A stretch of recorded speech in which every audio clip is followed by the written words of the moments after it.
Hari Sabat atau hari Sabtu saat ini adalah hari besar bagi para pengikuti ajaran Nabi Musa alaihi salam, yang saat ini lebih dikenal dengan kaum Yahudi. Mereka dilarang melakukan aktivitas apapun kecuali untuk beribadah dan berzikir atau mempelajari kitab Taurat. Seorang lelaki Yahudi yang tinggal di Syam yang sekarang dikenal dengan Suriah Palestina mengisi hari Sabatnya untuk mempelajari kitab Taurat. Ia menemukan dalam Taurat tersebut ayat-ayat yang menyebutkan tentang sifat dan keadaan Nabi Muhammad Shallallahu Alaihi Wasallam. Nabi yang diramalkan akan turun sebagai penutup para nabi-nabi sebanyak 4 halaman. Seketika itu juga ia segera memotong 4 halaman Taurat tersebut dan membakarnya. Saat itu memang Nabi telah diutus dan telah tinggal di Madinah. Sementara itu beberapa orang pemuka dan pendeta Yahudi melakukan indoktrinasi kepada jamaahnya bahwa Nabi Muhammad adalah seorang pendusta. Jika ditemukan sifat dan cerita tentang dirinya dalam Taurat, mereka harus memotong dan membakarnya. Karena itu merupakan ayat-ayat tambahan dalam Taurat yang tidak benar. Lelaki Yahudi dari Syam tersebut adalah satu anggota jamaah sekte ini. Pada hari Sabtu berikutnya, ia juga mengisi harinya dengan melakukan kajian terhadap Taurat, dan ia menemukan 8 halaman yang menyebutkan tentang keadaan dan sifat-sifat Nabi seperti kejadian sebelumnya. Seketika ia memotong 8 halaman tersebut dan membakarnya. Pada hari Sabtu berikutnya lagi, ia masih melakukan kajian terhadap Taurat, dan kali ini ia menemukan hal yang sama, bahkan ditambah dengan cerita tentang beberapa orang sahabat di sekitar beliau. Dan ia menemukannya dalam 12 halaman.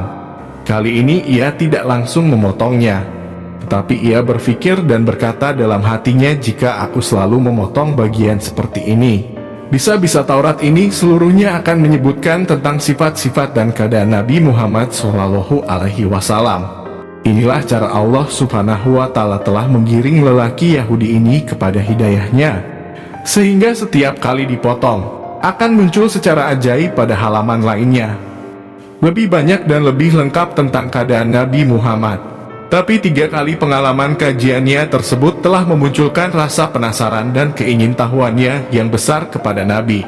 Bahkan dengan 3 kali kajiannya tersebut, seakan-akan sifat-sifat dan keadaan beliau telah lekat di kepalanya. Dan seperti mengenal beliau sangat akrab, ia datang kepada kawan-kawan Yahudinya dan berkata, "Siapakah Muhammad ini? Ia seorang pembohong besar yang tinggal di Madinah," kata salah seorang temannya. "Baik engkau tidak melihatnya, dan dia tidak perlu melihat engkau."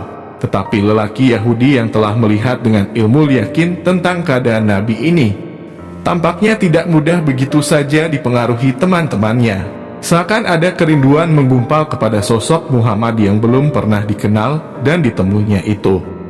Kerinduan yang memunculkan kegelisahan yang tidak akan bisa hilang kecuali bertemu langsung dengan sosok imajinasi dalam pikirannya tersebut. Ia berkata dengan tegas, "Demi kebenaran Taurat Musa, janganlah kalian menghalangi aku untuk mengunjungi Muhammad." Dengan tekad yang begitu kuatnya, teman-temannya itu tak mampu lagi menghalangi langkahnya untuk bertemu dengan Nabi Muhammad di Madinah. Lelaki Yahudi ini mempersiapkan kendaraan dan perbekalannya dan langsung memacunya mengarungi padang pasir tanpa menunda-nundanya lagi. Beberapa hari berjalan. Siang dan malam terus saja berjalan, hingga akhirnya ia memasuki kota Madinah. Orang pertama yang bertemu dengannya adalah sahabat Salman Al-Farisi. Karena Salman berwajah tampan dan mirip gambaran yang diperolehnya dalam Taurat, ia berkata, "Apakah engkau Muhammad?" Salman tidak segera menjawab, bahkan segera saja ia menangis mendapat pertanyaan tersebut, sehingga membuat lelaki Yahudi ini terheran-heran. Kemudian Salman berkata, "Saya adalah pesuruhnya." Memang hari itu telah 3 hari Nabi wafat dan jenazah beliau baru dimakamkan kemarin malamnya, sehingga pertanyaan seperti itu mengingatkannya kepada beliau dan membuat Salman menangis. Kemudian lelaki Yahudi itu berkata, "Di manakah Muhammad?" Salman berpikir cepat. Kalau ia berkata jujur bahwa Nabi Muhammad telah wafat, Mungkin lelaki ini akan pulang, tetapi kalau ia berkata masih hidup, maka ia berbohong. Salman pun berkata, marilah aku antar engkau kepada sahabat-sahabat beliau. Salman membawa lelaki Yahudi tersebut ke masjid. Di sana para sahabat tengah berkumpul dalam keadaan sedih.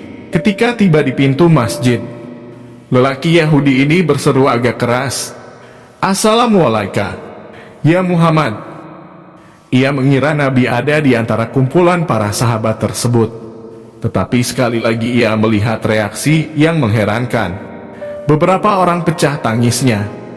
Beberapa lainnya makin sesenggukan dan kesedihan makin meliputi wajah-wajah mereka.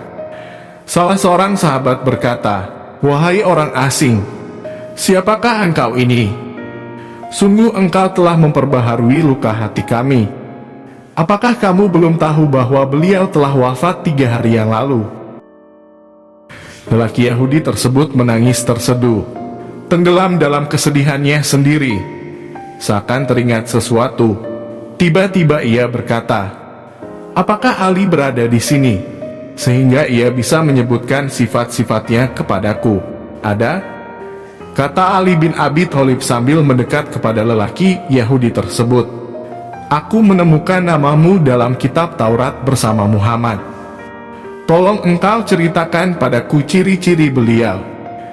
Ali bin Abi Thalib berkata, "Rasulullah Shallallahu Alaihi Wasallam itu tidak tinggi dan tidak pendek, kepalanya bulat, dahinya lebar, kedua matanya tajam, kedua alisnya tebal.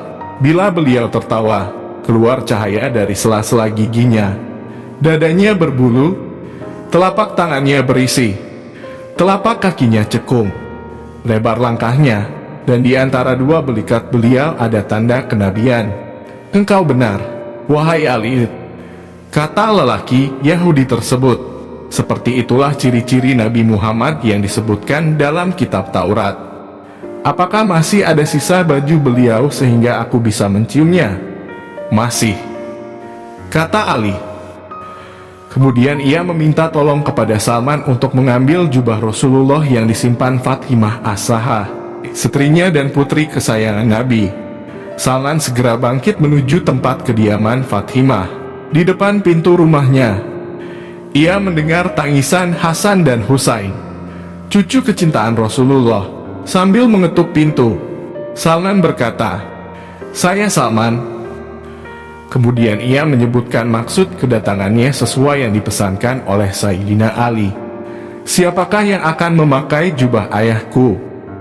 kata Fatimah sambil menangis. Salman menceritakan peristiwa berkaitan dengan lelaki Yahudi tersebut. Lalu Fatimah mengeluarkan jubah Rasulullah yang terdapat 7 tambalan dengan tali serat kurma dan menyerahkannya kepada Salman yang langsung membawanya ke masjid. Setelah menerima jubah tersebut dari Salman, menciumnya diiringi haru dan tangis hingga sembab matanya. Jubah tersebut beredar dari satu sahabat ke sahabat lainnya yang hadir. Mereka menciumnya dan banyak yang menangis karena haru dan rindu kepada Nabi. Dan terakhir jatuh ke tangan lelaki Yahudi tersebut. Lelaki Yahudi ini mencium dan mendekap erat jubah Nabi dan berkata, "Betapa harumnya jubah ini." Dengan tetap mendekap jubah tersebut, lelaki Yahudi ini mendekat ke makam Rasulullah, kemudian menengadahkan kepalanya ke langit dan berkata, "Wahai Tuhanku, saya bersaksi bahwa engkau adalah zat yang esa, tunggal dan tempat bergantung. Dan saya bersaksi bahwa orang yang berada di kubur ini adalah Rasulmu dan kekasihmu. Saya membeberkan segala apa yang ia ajarkan. Wahai Allah, jika engkau menerima keislamanku, maka cabutlah nyawaku sekarang juga." Tak lama kemudian lelaki Yahudi tersebut terkulai jatuh dan meninggal dunia. Ali dan para sahabat lainnya ikut terharu dan sedih melihat keadaan si Yahudi tersebut. Mereka segera memandikan dan mengurus jenazah lelaki Yahudi yang telah menjadi muslim tersebut dan memakamkannya di Baqi. Lelaki Yahudi ini bukanlah termasuk sahabat Nabi, Bahkan dalam keislamannya tersebut belum satupun salat atau kefarduan lain yang dilakukannya. Tetapi kecintaan dan kerinduannya kepada Nabi Shallallahu Alaihi Wasallam membuatnya pantas jika ia dimakamkan di Baqi disandingkan dengan para sahabat beliau lainnya.